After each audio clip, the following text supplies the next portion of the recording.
Ego, এই ওয়ার্ডটা যতটাই ছোট ততটাই ডেঞ্জারাস।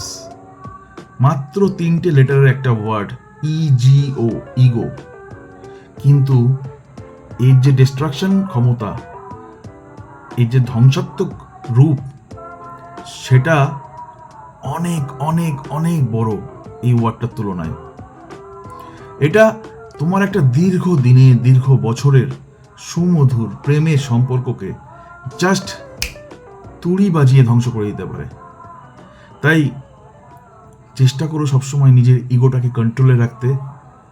আর ওই আমরা যেমন মন্দিরে ঢোকার আগে চটি জুতো বাইরে খুলে ঢুকি না, তেমনই যখন তুমি কোনো সম্পর্কে ঢুকছো কিংবা তোমার সম্পর্কটাকে নিয়ে যত্নশীল হতে চাইছো, তখন এই ইগোটাকে চটির মতোই বাইরে রেখে দিও, তাহলে দেখবে অনেক ভালো হবে।